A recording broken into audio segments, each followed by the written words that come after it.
কথা যখন অধিকার আদায়ের, সমঝোতা সেখানে ভিত্তি।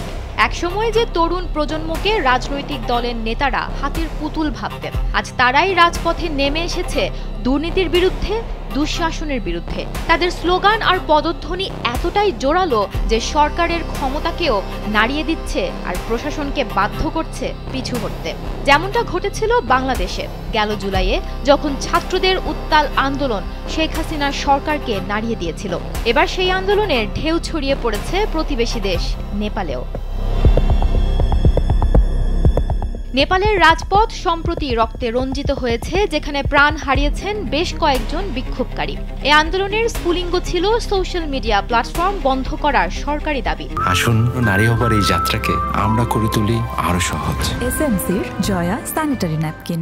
নেপালের প্রধানমন্ত্রী কেপি শর্মা ওলি ফেসবুক, ইউটিউব এবং এক্স সহ 26টি সোশ্যাল মিডিয়া প্ল্যাটফর্ম নিষিদ্ধ করেন। নেপালে প্রায় 2.25 কোটি ফেসবুক ও ইনস্টাগ্রাম ব্যবহারকারী আছেন, যাদের অনেকেই ব্যবসার জন্য এই প্ল্যাটফর্মগুলোর ওপর নির্ভরশীল। রাতারাতি তাদের আয়ের পথ বন্ধ হয়ে যাওয়ায় বিক্ষোভ শুরু হয়, যা খুব দ্রুত দুর্নীতি বিরোধী আন্দোলনে রূপ নেয়। প্রথমে রাজধানী কাঠমান্ডুতে এই আন্দোলন শুরু হলেও এই আন্দোলনের আগুন দ্রুতই দেশের অন্যান্য অঞ্চলেও ছড়িয়ে পড়ে, যা এখন সরকার বিরোধী এক সর্বাত্মক আন্দোলনে পরিণত হয়েছে।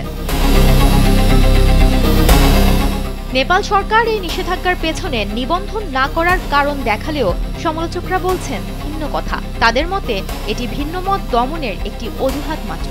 ইনস্টিটিউট অফ মেডিসিনের সাবেক ডিন ডাক্তার অরুণ সায়ামি সরাসরি সরকারের নেতাদের দিকে আঙ্গুল তুলেছেন। তিনি বলেন, সংসদে সংখ্যাগরিষ্ঠতা থাকলেই নেতারা ভাবেন যা ইচ্ছা তাই করতে পারবেন, কিন্তু বর্তমান তরুণ প্রজন্ম তাদের দাস নয়।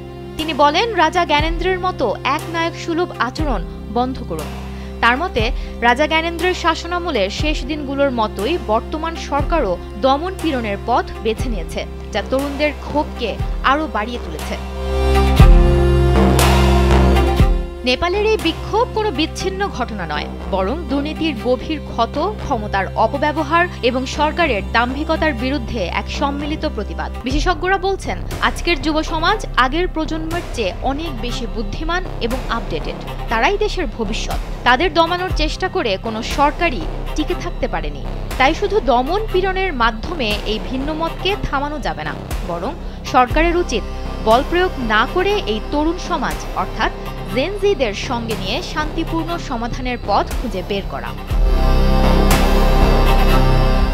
সুমনা মোস্তফা, কালবেলা।